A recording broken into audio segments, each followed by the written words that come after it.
welcome to Scale Your Sales podcast. Now, have you ever thought, how can I get a return on my investment for all of the sales activity? Well, today I have Alice Heiman. Alice Heiman, who really is known for all of this. So we've got the perfect person. According to Forbes.com, Alice is among the world's leading experts in complex sales. She is founder of Alice Heiman LLC, a leading sales consultancy that strategizes with sales leaders to grow sales. She's also co-founder of Trade Show Makeover, which is now the leader in preparing companies to close more deals from their investments in exhibiting at and sponsoring trade shows. Now we're going to get more into that. So welcome to Scale Your Sales podcast, Alice. Oh, thank you so much. I'm delighted to be here with you, Janice. Now, tell me more about Trade Show Makeover. I'm really intrigued by this. Well, this is a new company. So I have been doing Alice Heiman LLC for over 20 years. And during all of that time, the customers that I worked with, my clients, were trying to generate leads with many methods, but one of them was always trade shows. And so I became an expert at helping them do that because they were not doing a very good job of actually closing deals as a result of the trade shows they went to.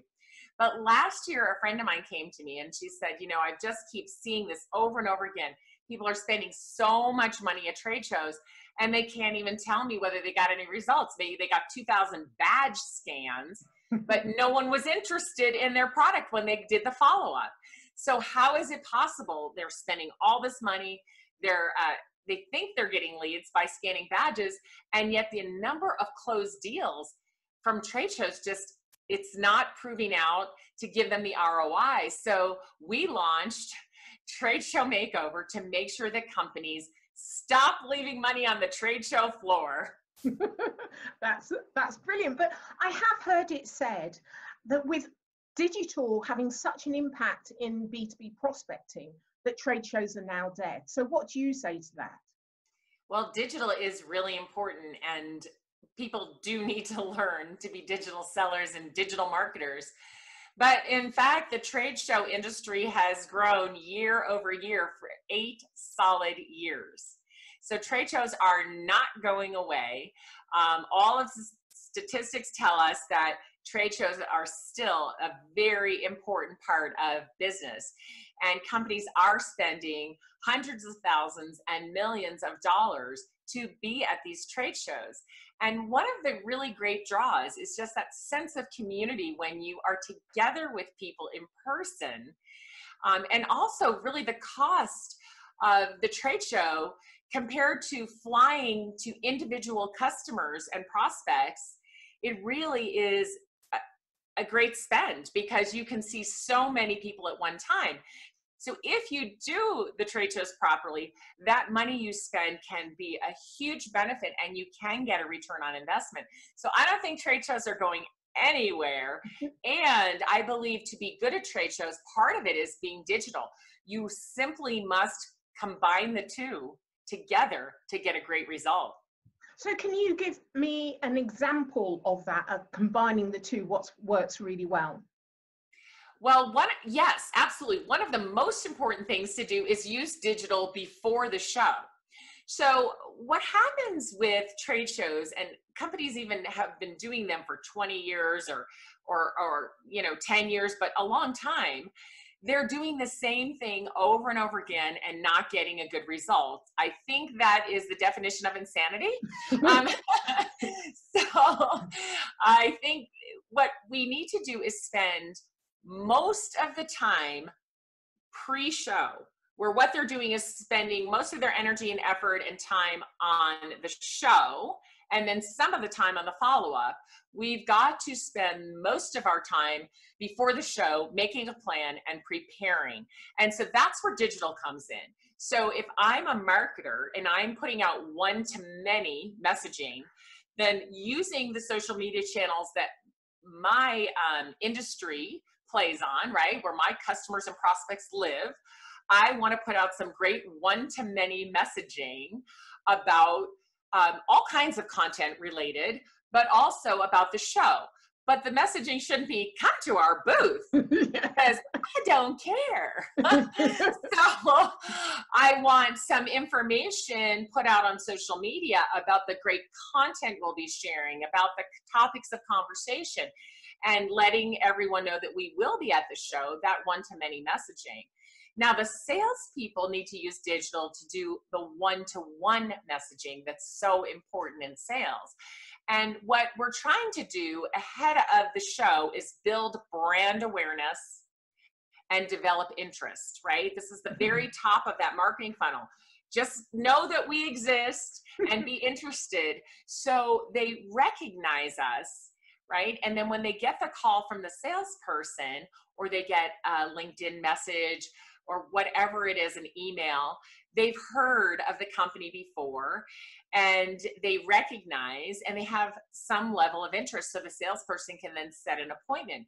So using digital, the salesperson can do the one-to-one, following the individuals at the prospect's company on whatever social media channels they frequent, and interacting with them with their posts. It's like being in a coffee shop. I run into you, Janice, in the coffee shop. I wave at you. I have a quick conversation, get my coffee and go. Well, they can do the same thing on social media if they are paying attention and doing it properly. Now, digital isn't just social media.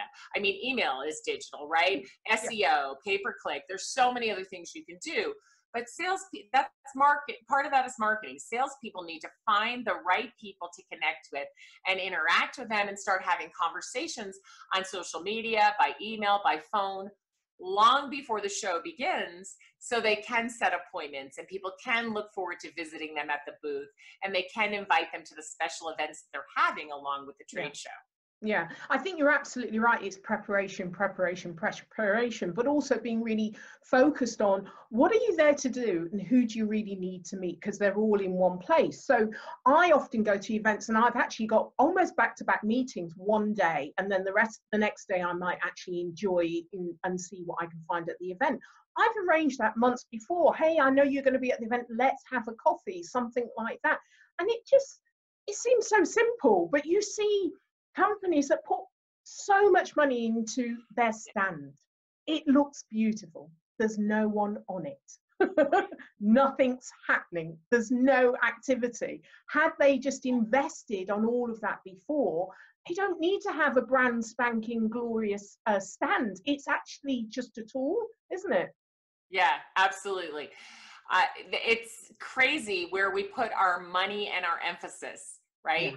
Yeah. The booth does need to be good, but what good means is it's got succinct messaging that engages and draws. So that's few words, not many. And it's got graphics and colors that will catch the eye and bring people towards the booth to see what's happening.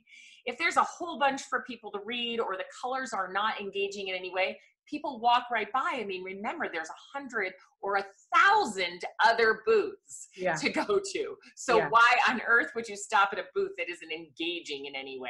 Exactly. And actually the ones that are kind of more off the cuff, you know, now they're throwing everything at it. There's TV screens, there's all of these things, there's so many competing messages. It looks really good and expensive. But actually, I remember going to one where it was a lounge. It was like a 1950s lounge, and it just, oh my God, this reminds me of my childhood and all of these things. We used to have that chair. It was a way of starting a conversation. There was a loose link to the company and why it was that, but it didn't matter. The amount of pictures people took of that stand as they passed, it was all over social media, which is exactly what you want. And I think that's why it's really important to think a little bit out of the box, isn't it? Absolutely. So, you know, the mention about social media, it's important. The digital is important during the show as well, of course. You want to get in that hashtag and get yourself known. Not come to my booth, but here's a conversation we're having, or here's a quick video, or here's a picture of me with some people in the booth. And the lounge is important too. So at Trade Show Makeover, we say, be memorable. Yeah. Be memorable. Be memorable. Everything you do before the show should make you memorable, so that when people are at the show, they come by, oh, I remember them. They're the ones who, right? And at the show, you should be memorable. And that means you have a lounge, or you have a welcoming environment for people to come into, and you have conversations that are not pitches and demos and pushing. It's about learning and discovering and talking about trends and topics and things that are of interest to the people who can buy from you. And having just an environment that is comfortable and memorable. And the conversations that you have are so interesting. You add value and insight that those people want to talk to you again after the show. In fact, they can't wait, and they'll probably schedule an appointment with you because they'll be excited to continue the conversation.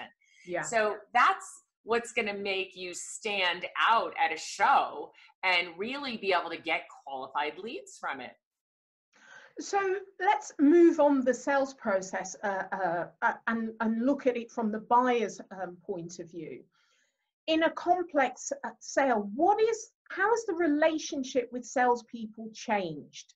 Is it more critical that salespeople are a part of that process, or, you know, talking about digital, has their relationship changed?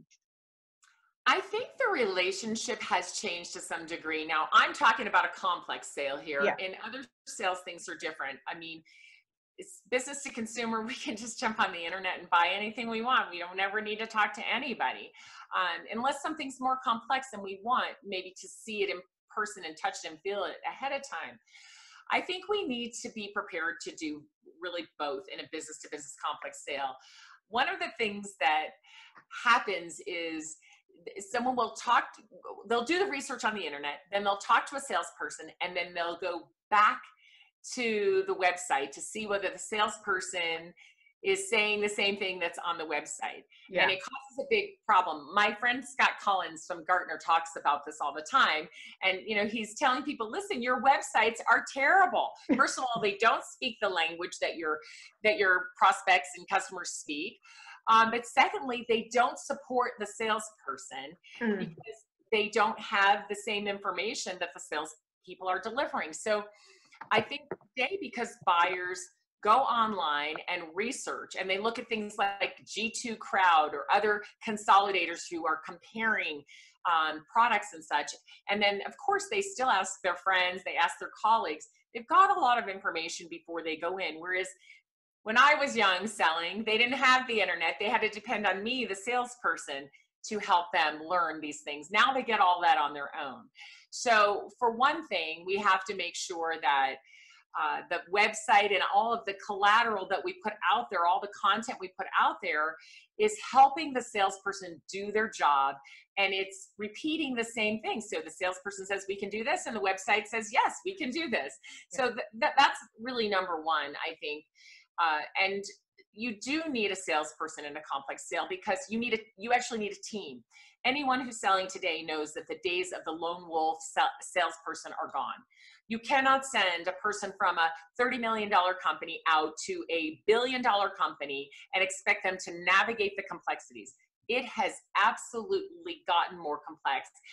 And Gartner, the research says that, you know, just 2 or 3 years ago, it was 5.4 people involved in making the decision for a complex sale. And then the last research, which is a year and a half or so old, maybe 2 years old, is 6.8. I think it's 8 now. Yeah. Because there's so much involved in helping the buyer. You know, there's so many people involved. And so I think we have to reduce the complexity. So that's what's changed. It's much more complex, and we have to reduce that complexity. So again, citing Gartner, they have this new concept of make sense selling. They're saying the buyers are overwhelmed. They go on all these websites. They go on your website. They go on the competitor's website. Now they have too much information, and it's analysis paralysis. They can't make a decision. And our biggest competitor becomes no decision. Yeah. And I think it's important to recognize that buyers are time sensitive as well. They have to make these big decisions in a lot less time as well. So it's not only simplifying it for them, but actually perhaps doing part of the work for them as Yes. well, because they've got less time. Yeah, yeah. Well, I recommend that salespeople use a mutual action plan, called MAP for short, but I think that's confusing. A mutual action plan. So when your team, as the sellers, meet with the buying team, you talk through, of course, what are their needs and is there a fit and how can we help and all of that. And when you've come to the conclusion that we should all move forward together, you literally map that out and say, okay, so we're moving forward. The next step is who's going to do it by when, the next, all the way to the day that you would need to implement. Yeah. Because salespeople, and especially sales managers and investors, leaders of companies, all want to know, when is it going to close? Yeah. When is it going to close? Well, close dates come from customers, not quotas. Yeah. Yeah. I'm famous for saying that because I want to remind people all the time, close dates come from customers, not your quota. So if you do these mutual action plans and you understand their implementation date and you back up from implementation, then you can together mutually agree on the close date, put that in your pipeline, and then have an accurate forecast. Yeah. So if we can help take the confusion out of buying, we can help give them insights that they won't get anywhere else, competitive insights or insights on their customers or insights on the future of their industry. They're going to be more likely to stay with us through this process, and we take the complexities out of it and we add value. The deal's probably going to close in our favor. Yeah, and it seems that it's a real competitive advantage just by having that mutual action plan that everyone signs up to and can see the process laid out, and you're minimizing the complication just by having that in a visual context, aren't you?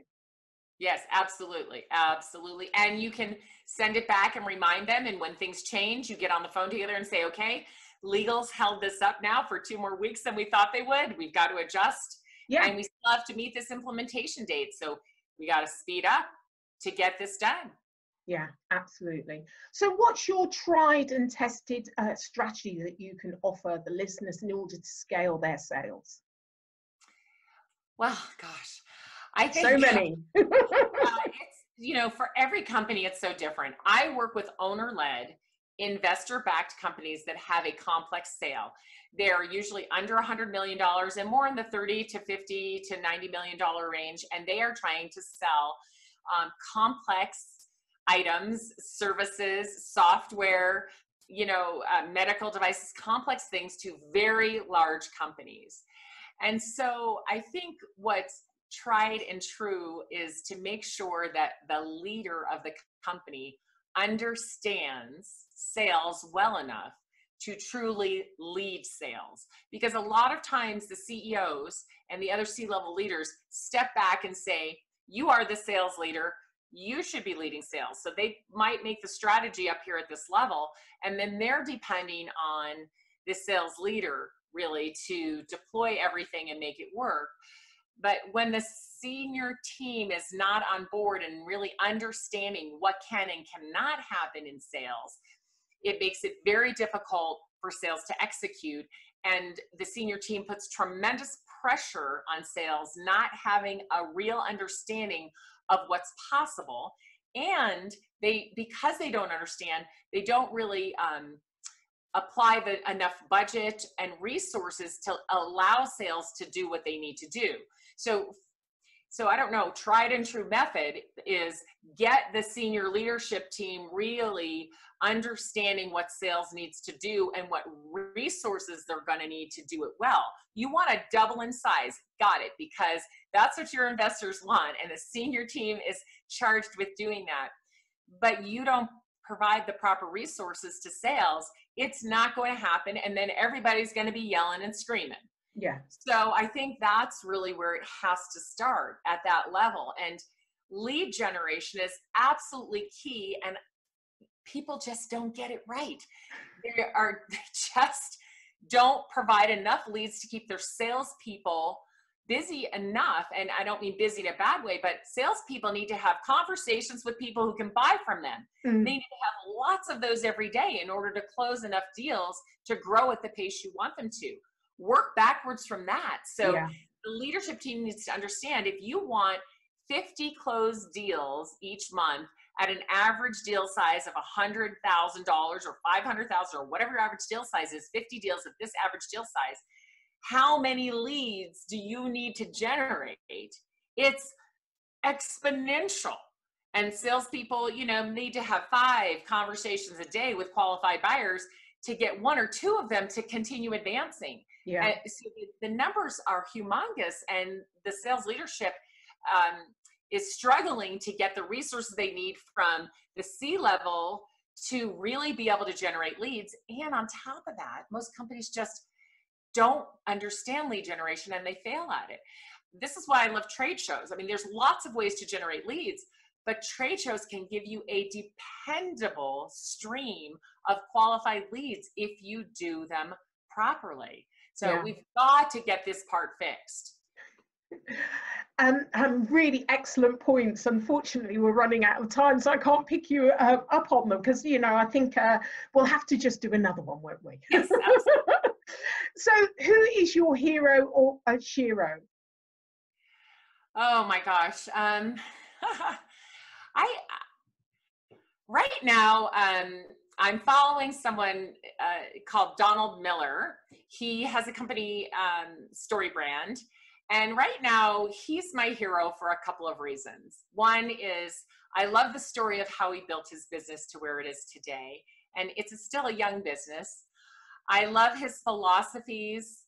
I love that he's always learning. And I love his business model. So I'm watching him very carefully to see how he's growing and what he's doing and how he's implementing. And he has a podcast that I listen to. And it cracks me up because he interviews all these very famous people, and they give him tons of information. And he said, my podcast is how I get consulting for free. So, but right now, I think, you know, I have a lot of people that I follow and admire, but he's the one I'm really studying closely right now. And I love, he's famous for saying, if you confuse, you lose. Yeah. And I truly believe that that is part of the problem with sales today. Buyers are overwhelmed and we are confusing them further. And so they're not making a decision. Well, that is a perfect close. Well done. How can people get hold of you? Really simple. Just go to aliceheiman.com. It's Heiman. You can find me on LinkedIn and Twitter, and you can connect with me and tell me that you saw me here with Janice.